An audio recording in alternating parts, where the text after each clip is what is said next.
Bonjour à tous, nous sommes 2h20 avant le mercredi 9 novembre 2022. On va étudier le contexte graphique des marchés financiers avec les figures chartistes du moment que vous pouvez étudier gratuitement dans nos deux formations gratuites, la formation débutant et la formation confirmée sur notre site internet arttrade.com. On commence sur le BTC USD, grosse chute aujourd'hui et on a cassé le plat en bas du biseau d'élargissement ascendant angle droit. Le scénario qu'on avait envisagé, donc de fausses cassures haussières avant une cassure baissière, s'est réalisé. En H4, on s'aperçoit effectivement qu'on a cassé le biseau d'élargissement ascendant angle droit pour trouver l'objectif du biseau ascendant jaune que l'on avait déjà depuis un moment. On s'aperçoit que nous avons donc des objectifs chartistes baissiers sur ce biseau d'élargissement ascendant angle droit, mais l'obstacle du plus bas de ce drapeau, qui était aussi l'objectif donc du biseau ascendant jaune, eh bien réagit pour l'instant effectivement, arrivé dessus, on rebondit, on a touché aussi le demi-objectif H du drapeau bleu. On a toujours les objectifs chartistes de l'épaule tête-épaule. Sur l'ETH USD, eh bien, depuis l'atteinte de l'objectif du plus haut du biseau descendant, eh bien, on a eu un repli très marqué, ce qui rappelle que sur les objectifs chartistes, les prises de bénéfices sont souvent une bonne idée.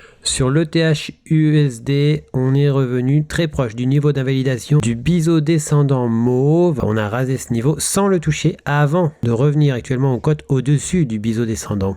Ce pourrait être un pullback, mais attention, on revoit cette épaule tête-épaule, effectivement, on pourrait très bien s'orienter simplement vers les objectifs chartistes de cette épaule tête-épaule. En H4, on s'aperçoit aussi qu'on fait un retour sur le drapeau bleu qui avait cassé à la hausse, mais on est venu très proche du niveau d'invalidation. Si on repartait à la baisse, eh bien effectivement, on pourrait s'orienter finalement vers les objectifs chartistes du drapeau vert d'origine. On a toujours le triangle symétrique qui a réagi aux abords du niveau de sa pointe pour une baisse. On pourrait recasser le plus bas ici, qui est le plus bas d'après cassure du triangle symétrique. Le LTC USD, après l'invalidation du biseau bleu, eh bien on a replongé sous ce niveau et on voit en H4 que l'on est revenu sous la ligne du cou de l'épaule tête-épaule. Une recassure par la suite de la ligne du cou de l'épaule tête-épaule, donc inversée, eh bien pourrait permettre d'aller finalement vers les objectifs chartistes de cette épaule tête-épaule inversée. Pour l'heure, on s'est donc orienté un peu plus vers le niveau d'invalidation. Sur le marché du gold, eh bien on a fini par franchir le plus haut d'après cassure de la ligne du cou du double bottom et on a fait le demi-objectif H. On s'aperçoit en weekly qu'on est repassé au-dessus de la ligne du cou du double top et qu'on n'a pas réussi à franchir le plus bas d'après cassure de cette ligne du cou. Sur le silver, on est venu invalider le drapeau mauve et on a cassé plus franchement l'épaule tête-épaule inversée. Par contre, on arrive sur l'obstacle. Cet obstacle n'est autre que le plat de ce biseau d'élargissement ascendant à angle droit. On pourrait être simplement en train de faire un pullback sur et aux abords donc de ce biseau d'élargissement ascendant angle droit avant un retour vers l'objectif H. Sur le WTI, on est reparti au contact de l'ancien plat du triangle rectangle et on pourrait s'orienter toujours vers l'objectif H de ce triangle rectangle ainsi que l'objectif H du drapeau. Toutefois, on a cassé le canal parallèle qu'on avait réintégré. Il y a eu une fausse cassure en dessous par le biais d'un biseau vert. Sur le WTI, on s'aperçoit qu'on a tapé ce niveau effectivement qui forme l'équivalent d'un plat même s'il n'est pas totalement précis.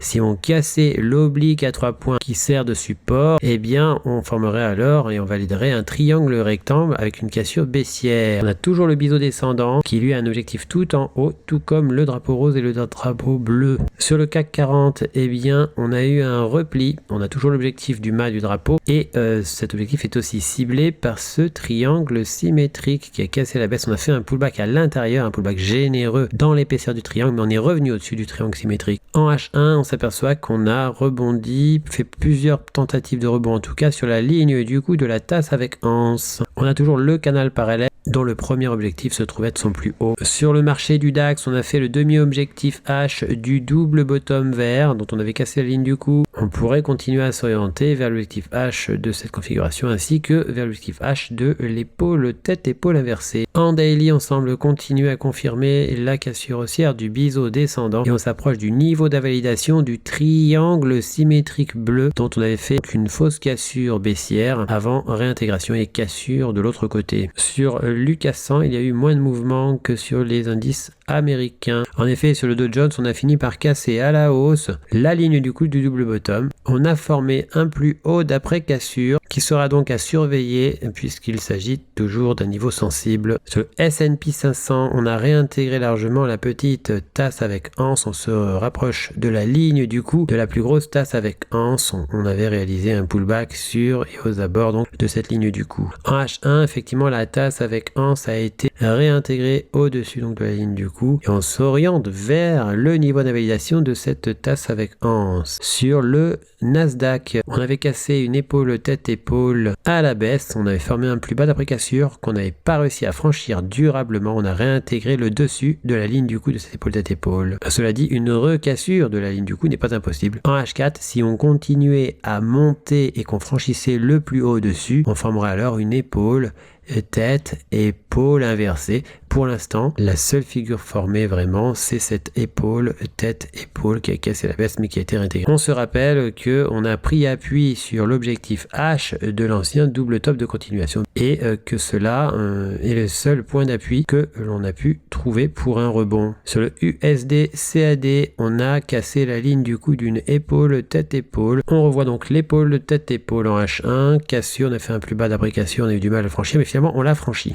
On pourrait s'orienter vers le demi-objectif H. Sur le USD JPY en H1, eh bien on a un triangle rectangle avec un plat en bas qui lui a cassé à la baisse, donnant des objectifs chartistes baissiers. On avait cassé un canal parallèle auparavant, à la baisse aussi. On a pensé à la contre-attaque de la cassure baissière du triangle rectangle, c'est pourquoi nous sommes à l'achat. Sur l'euro GBP en H1, eh bien on a toujours le V-top d'origine qui donne un objectif baissier, mais on est maintenant coincé entre un plat en haut et un plat en bas.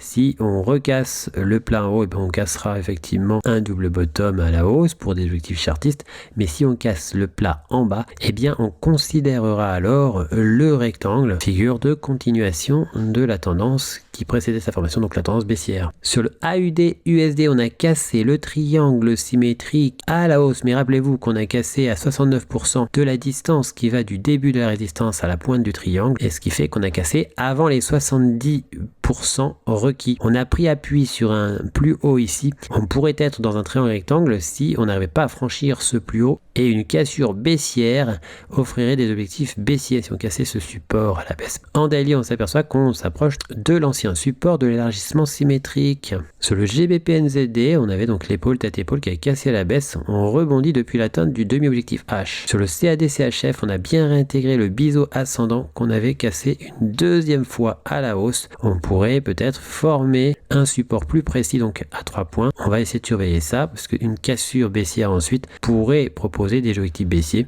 Pour l'instant, il n'est pas impossible tout de même de revenir recasser à la hausse cette configuration. Sur l'euro AUD, en H1, on a toujours le double sommet. On avait recassé encore la ligne du coup à plusieurs reprises déjà, mais on a réintégré à nouveau la ligne du coup par le dessus. On prend même appui dessus, on tente des rebonds par dessus. En daily, on s'aperçoit qu'on est donc revenu aussi au-dessus de la ligne du coup du double creux. On pourrait venir retester l'ancien plus haut d'après cassure de cette ligne du coup. Sur le AUD JPY, le triangle rectangle est toujours actif. On est venu assez proche du niveau d'invalidation, mais celui-ci n'est toujours pas invalidé. En H1, on est toujours autour de la ligne du coup de la tasse avec anse. On pourrait très bien s'en affranchir. En H4, on s'aperçoit qu'on a pris appui sur l'ancien drapeau mauve. On pourrait aller vers les objectifs chartistes de ce drapeau mauve, mais attention, on a reconnu un niveau à gauche et à droite d'une éventuelle tête, et donc épaule, tête, épaule possible à former. Le AUD-CHF, on attend toujours l'atteinte de l'objectif H du triangle rectangle.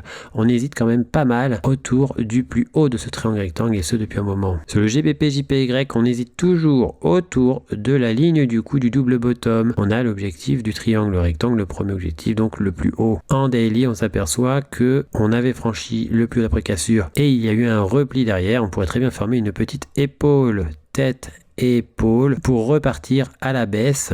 Toutefois, une recassure assez franche effectivement de cette ligne du coup pourrait nous amener donc sur l'objectif mauve qui est l'objectif du plus haut du triangle rectangle qu'on voit en weekly. Sur le NZD-JPY en H4, on a toujours l'objectif H du double creux qui avait contre-attaqué la cassure du biseau d'élargissement symétrique. Et en weekly, toujours sur le NZD-JPY, on est au-dessus de la ligne du coup de la tasse avec anse et on s'oriente vers les objectifs chartistes donc du biseau descendant. Sur l'euro-dollar, eh bien on est toujours dans un canal parallèle, on avait un canal bleu parallèle qui est cassé à l'os, puis cassé à la baisse, avant de trouver l'appui donc sur la parallèle marron du canal parallèle. En H1, on s'aperçoit qu'on est dans ce canal parallèle, qu'on pourrait rejoindre l'autre côté. On a aussi recassé la ligne du coup de l'ancien, donc double creux. On avait cassé une première fois, on n'a pas réussi à invalider ce double creux, on revient au-dessus de la ligne du coup. Ce qui va dans le sens de la contre-attaque de l'élargissement symétrique. Effectivement, on avait cassé l'élargissement symétrique avant de le réintégrer. En weekly, on est revenu au-dessus de la parité. Sur l'euro CAD, eh bien, on s'aperçoit qu'on avait invalidé un drapeau et qu'on pourrait former une épaule, tête, épaule. On voit effectivement que cette épaule, tête, épaule supposée s'est construite autour de l'ancien plat du triangle rectangle dont on a frôlé le niveau d'invalidation sans le réaliser. Par contre, une remontée au-dessus du plus haut dernièrement formé, eh bien, permettrait de valider un double bottom avec cassure haussière. Sur l'euro JPY, on est toujours dans un canal parallèle haussier. On a toujours les objectifs chartistes haussiers de la tasse avec anse. Attention, il y a un obstacle, l'ancien plus haut majeur ici. Pour recevoir gratuitement les nouvelles figures chartistes en notification, vous allez sur le site internet, vous cliquez sur Analyse VIP. Une fois que vous êtes sur Analyse VIP, vous cliquez sur S'abonner et puis vous n'aurez plus qu'à vous inscrire.